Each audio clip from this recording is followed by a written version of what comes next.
Hello, hello. Today I want to talk about honey because I love it. My dad got me a kilo of this multi-flower honey from a Polish countryside. It's amazing. It's crystallized. It's crystallized and it has like a Nutella kind of consistency. Um, and depending on the honey, it could be either solid or liquid. Exactly. Let's talk about it. What's so great about it? It's sweet. We love when it's sweet, right? I love it too. And it helps me get rid of sugar, or at least cut down on sugar. I don't need to eat as much of it. Just because I can put this in my tea or my oatmeal, for example. Sometimes I put a little bit of honey on my oatmeal, um, and it makes it much more delicious. So that's it. It has some antibacterial properties, uh, incredible. It has um, antioxidant properties as well, so it helps your body function properly and distribute oxygen around your cells. Wonderful, especially for mitochondria, which are energetic centers of the cell. Um, they use it in cosmetics, in medicine sometimes. I think I've got a throat spray somewhere. So if my throat hurts, I don't use um, the very chemical one, but one with honey actually. Yes, and it's been with us, with humans, for quite a long time. Apparently, they found evidence that people started using honey as as early as 8,000 years ago. So, in Spain and Egypt, apparently they've got some evidence for that. And that makes sense because bees has been here all this time. And I think I've heard somebody say that if bees die out, we're gonna die out too. So, whoo-hoo, amazing. What else do I want to tell you about honey? It Hmm. It gives you quick energy boosts, which is incredible, but it has this low glycemic level. Let me check how to say that. It has the low glycemic index. I think that's how you say that. So it has sugars, fructose, glucose, but it's released in a much softer way in your body, and it doesn't create those sugar spikes, which then need to which heave up on your pancreas, and that just doesn't make you so tired afterwards. So when it's about distributing energy, it's much better for you, of course. Amazing. And then we've got different types of honey because it depends on flowers which are being pollinated by bees, right? So if the bees pollinate dandelions, for example, you can make dandelion honey. You can make it. They make it dandelion honey, and we basically are mean enough to steal it from them, or I do hope that they leave something for the bees because I haven't even thought about it. I hope so, that they're moral enough not to take everything from them and they take care of them. That's what I hope, that it's done in a moral way. But to be honest, I'm not sure. So, dandelion, acacia, manuka honey, which is from New Zealand. And I don't know which flowers. Is it manuka flowers? I've never seen them. I need to Google them. Let's do it together and then you tell me if you like them. Um, I love um, linden flower. Linden honey is very good. Then multiflower, of course. Um, there are a lot of those honeys which are very dark and they might be a bit um, stronger. They might be much stronger, but each type of honey also corresponds to different part of your body. Um, so it can help you heal something specific. So it will contribute to healing of this part of your body, which of course is connected to the plant it's made of, because plants are very medicinal, and you know that people have been plucking herbs for centuries and mm, taking plants that they know about and chopping them, cooking them, making stuff out of them. And then, well, as I said before, I think nature is super intelligent. Nature is super clever, and we'll like that. Mm-hmm, exactly. So, once again, I'll show you.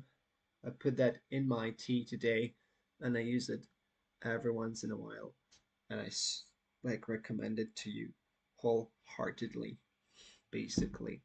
Hmm. Let me see if I can find any other interesting, interesting facts about honey. Oh, I forgot about that. Um, Scientists found tombs in ancient Egypt with honey from 3,000 years ago. And what's the best about it is that it was still edible. How was it edible after all this time? It's because honey basically doesn't spoil. It never gets spoiled because of its structure. So I'm not sure if that's the only food, but I think probably the only food that doesn't spoil and it can just stay there, of course, if it's preserved in a good way.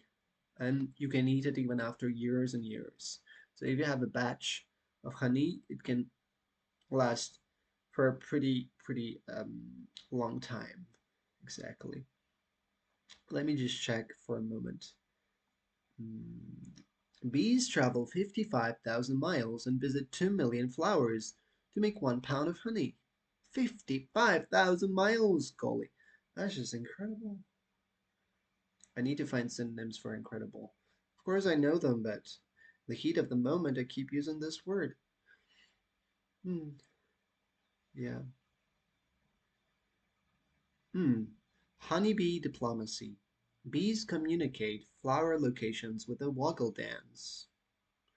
I did not know that. So they communicate between each other um, to let each other know where where the flowers are. Wow, that's very good. Hmm. Um, some research shows that honey can fight off over 60 types of bacteria. Wow. Plus, um, I don't I don't think it's scientifically backed up, but it helps with allergies just because local honey is produced from local flowers.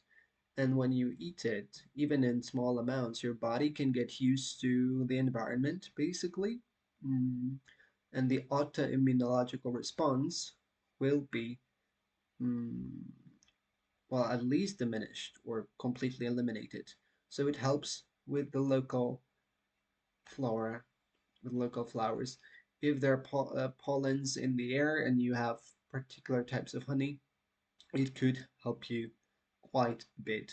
I do recommend it because I tried it and I think it works. Yeah, I haven't sneezed as much this spring. Last spring was worse for me, to be honest.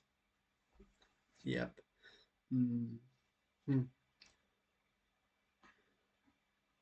Think that's about it. Oh, I also wanted to say something more. What did I want to say?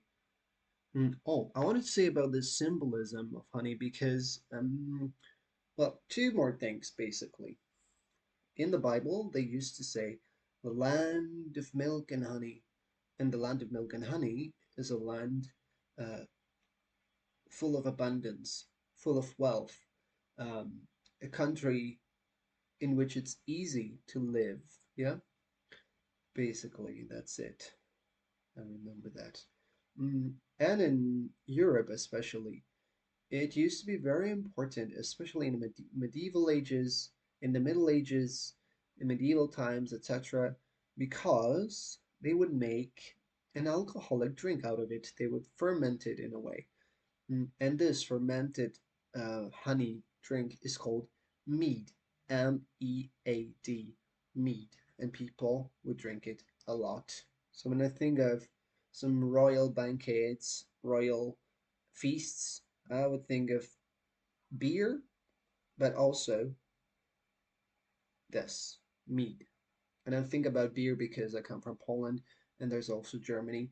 So all the Northern Europe and then the East would drink beer at some point, then maybe vodka as well, and the Roman part of Europe would drink wine. Yeah, because of the climate, basically. That's it. Do you know anything else about honey? If you know anything about else about honey, tell me. And if not, just get some and enjoy it. I hope you're going to enjoy it because it's really, really good. All right, that's it for today. Today, a small video about honey. So, again, completely different topic. Bye. See ya. Honey, honey, how you thrill me. Uh-huh, honey, honey. Honey, honey, nearly kill me. Uh-huh, honey, honey. I'd heard about you before. I wanted to know some more. And now I know what they mean. You're a love machine. I'll put you in my tea.